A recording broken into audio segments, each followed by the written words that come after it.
പരമ്പരാഗതമായ അന്ധവിശ്വാസങ്ങളുടെ ബന്ധനത്തിൽപ്പെട്ട ആ 8 കെട്ടിലെ അല്ലെങ്കിൽ 16 കെട്ടിലെ മനുഷ്യവ്യഥകളെ പറയുന്ന തനിയാവർത്തനം പിന്നീട് കിരീടത്തിലെത്തുമ്പോൾ വളരെ പ്രചണ്ഡമായ ഫ്ലെക്സിബിളായ ഒരു പൊതുതലത്തിൽ മനുഷ്യൻ്റെ നിസ്സഹായാവസ്ഥ വരുന്നു. ഒന്ന് ഇരുളടഞ്ഞ ഒരു വലിയ പാരമ്പര്യ സങ്കേതത്തിലാണെങ്കിൽ മറ്റൊന്ന് സമൂഹത്തിൻ്റെ നട്ടുച്ച വെളിച്ചത്തിൽ സംഭവിക്കുന്ന മനുഷ്യ നിസ്സഹായതയുടെ ഒരു ചിത്രമാണ്. അപ്പോൾ ഈ താരതമ്യങ്ങൾ അങ്ങ് ഈ ചിത്രങ്ങളൊക്കെ ചെയ്യുമ്പോൾ മനസ്സിൽ സൂക്ഷിക്കുന്നുണ്ടോ, അതല്ല ഒരു കലാപൂർത്തി എന്നുള്ള രീതിയിൽ സംഭവിക്കുന്നതാണ്? സംവിധായകൻ എന്ന നിലയിൽ ഓരോ തിരക്കഥകളെയും സമീപിക്കുന്നത് ആ തിരക്കഥകൾ ആവശ്യപ്പെടുന്ന രീതിയിലുള്ള ആവിഷ്കാര ശൈലികളിലൂടെയാണ്. പക്ഷേ നമ്മൾ മാറി നിന്ന് കാണുമ്പോൾ തനിയാവർത്തനവും കിരീടവും അടിസ്ഥാനപരമായിട്ടും പ്രതിപാദിക്കുന്നത് ഒരേ വിഷയം തന്നെയാണ്. എങ്ങനെയാണ് സമൂഹം ഒരു വ്യക്തിയെ ഒറ്റപ്പെടുത്തുന്നത് അല്ലെങ്കിൽ കോർണർ ചെയ്യുന്നത് എന്നുള്ളതാണ്.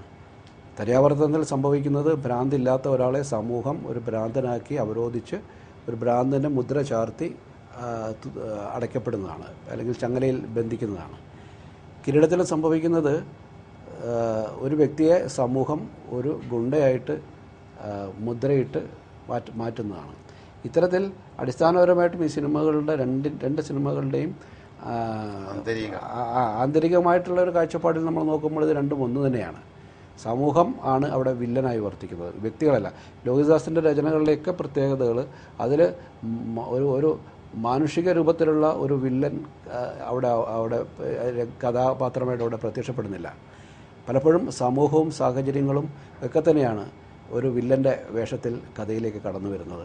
ഈ രണ്ട് സിനിമകളും സംഭവിച്ചത് സമൂഹത്തിൻ്റെ ഇടപെടലിലൂടെയാണ് ഈ രണ്ട് വ്യക്തികളുടെ ജീവിതങ്ങളും ഇത്തരത്തിൽ തകർന്നു പോകുന്നത്.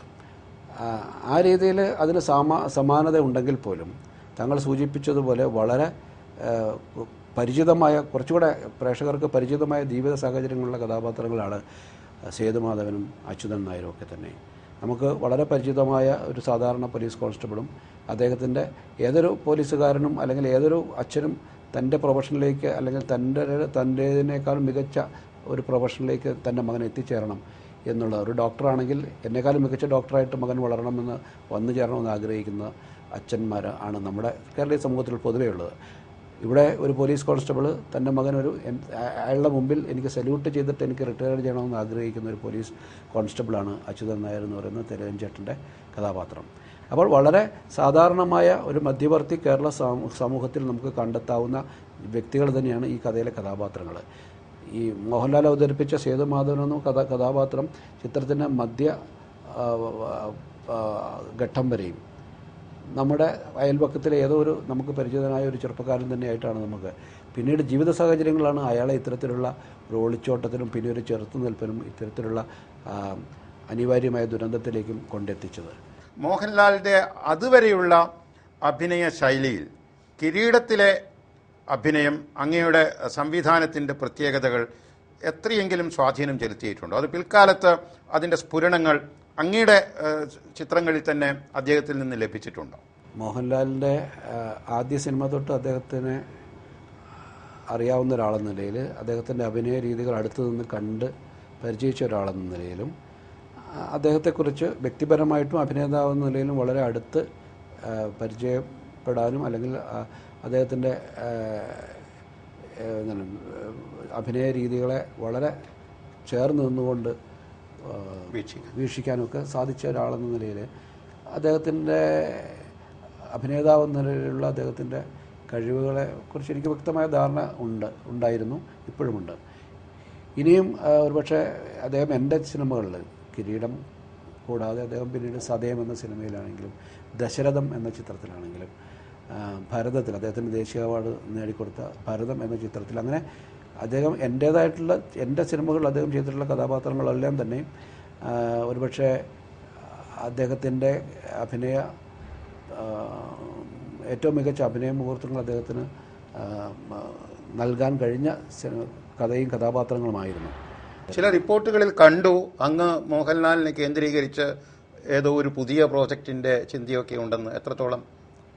അല്ല, അങ്ങനെ വ്യക്തമായ ഒരു ധാരണയിലേക്ക് എത്തിയില്ല. ഞാൻ ഇപ്പോൾ താങ്കൾ നേരത്തെ സൂചിപ്പിച്ച പോലെ അഭിനേതാക്കളുടെ എന്താണ് അവരുടെ സൗകര്യങ്ങളെ അല്ലെങ്കിൽ അവരുടെ ഡേറ്റുകളെ അവരുടെ സാന്നിധ്യത്തെ അല്ല ഒരു സിനിമയുടെ ചിന്തയിൽ ആദ്യമായിട്ടും ഞാനിപ്പോൾ പരിഗണിക്കുന്നത്. ഒരു കഥ രൂപപ്പെടുകയും ആ കഥയിൽ ആരാണ് ഏറ്റവും ഉചിതമായിട്ട് ആ കഥാപാത്രത്തെ അവതരിപ്പിക്കാൻ ഉചിതമായ വ്യക്തി ആരെന്ന് തീരുമാനിച്ച ശേഷമായിരിക്കും ഇനിയൊരു ഒരു കാസ്റ്റിംഗ് നടക്കുക. തീർച്ചയായിട്ടും മോഹൻലാലിനുമായിട്ട് ചേർന്ന് ചെയ്യാവുന്ന അദ്ദേഹത്തിന് അഭിനയിച്ച് അല്ലെങ്കിൽ അത് മികവുറ്റതാക്കാൻ കഴിയുന്ന ഒരു കഥ എൻ്റെ ചിന്തയിലുണ്ട്.